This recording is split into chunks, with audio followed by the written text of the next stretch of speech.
All right, let's dive into a really unique way of looking at the Qur'an, a framework for seeing its core patterns that's drawn really entirely from the scripture itself.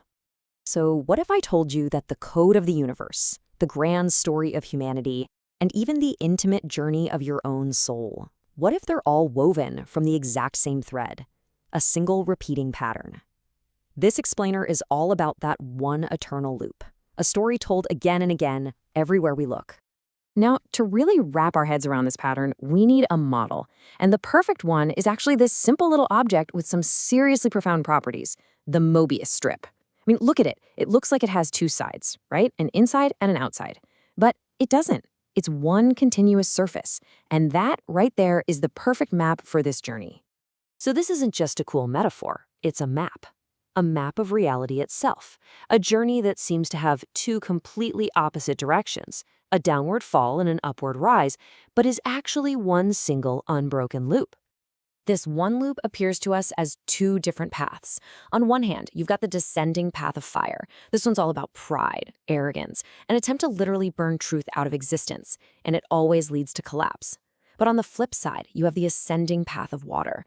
This is defined by humility, by mercy, and it has this incredible power to nurture truth and bring about renewal. And this pattern has very clear players and outcomes. The path of fire, that's walked by dominant, prideful powers. Think Pharaoh, who try to suppress or bury the truth.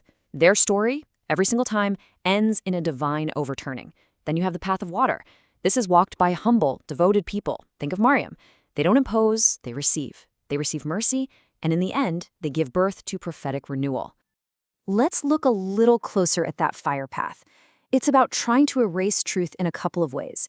You've got these powers, like Pharaoh or Abu Lahab, the father of fire, who try to just burn it all down with open rage and arrogance. Then there are others who try to bury it through customs and traditions that silence mercy before it can even take root. You see this symbolized in the Qur'an with the buried girl motif. But here's the kicker. In either case, that destructive fire ultimately just consumes itself. And the path of water is the total opposite. It is not about dominance at all. It's about reception. It's about care. Humility literally creates the space for divine mercy, the ruh, or the spirit, to enter the world. Maryam is the ultimate example of this. Because of her purity, she becomes a vessel for the divine word, and she brings forth new life and guidance. That's the path of prophetic renewal. Okay, so if these are just two sides of the same continuous loop, there has to be a twist, right? A hinge point. How does a system hurtling down the path of fire and total collapse flip over onto the path of water and renewal? How does that actually happen? Well, the mechanism that flips the entire script is sacrifice. And we're not just talking about any small act. This is the ultimate act of submission. It's a profound surrender of the self that has the power to completely reorient a soul's direction, from fire to water. And this transformation follows a really clear sequence. It always starts with a system just consumed by pride, heading down that path of fire.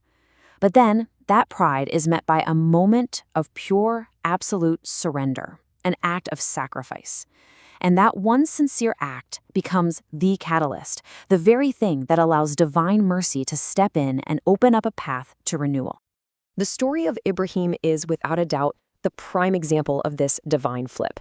His willingness to sacrifice what was most beloved to him isn't met with loss. No, it's met with a divine ransom. A moment of the most extreme trial is transformed into a moment of ultimate mercy. It just shows the power of submission to literally change fate. Now, this is where things get really wild. This Mobius loop isn't just some spiritual or historical pattern. The source material argues that it's a fractal blueprint, a design that repeats itself in the very laws of our universe, from the quantum level all the way to our own biology. I mean, just think about quantum physics. This perspective draws some incredible parallels from the Qur'an's verse of light. It suggests the Quranic term nur, or light, is basically describing the photon, a carrier of both energy and information. It parallels the idea of oil that glows without fire with biophoton emission, the light that living things naturally give off. The idea here is pretty mind-blowing, that scripture might be describing the fundamental physics of reality itself. And we can even see this circuit mapped onto our own bodies. This framework suggests the heart acts like a kind of quantum processor. The veins bring in the deoxygenated blood, which is symbolic of our struggles and pride. The heart purifies it in the fire of trials. The lungs infuse it with spirit, or ruh, and then the arteries send that purified blood, that light and truth, back to the entire system. It's the same exact loop, beating inside our chests. The lives of the prophets themselves follow this winding path too. Issa's cycle, for instance, it loops back to light and mercy. Mūsā's cycle, it ends with fire, divine law, confronting tyranny. And then you have figures like Asya, Pharaoh's wife. She represents the test itself. Do you become fuel for the fire, or do you find a way to nurture life from within it? The pattern is so dynamic and alive. And all of this, it brings this huge cosmic map right down to a deeply personal level. The point is that the Qur'an isn't just a history book, it's your story. It's asking you, right now, to find yourself on this map. Where are you on this cosmic loop?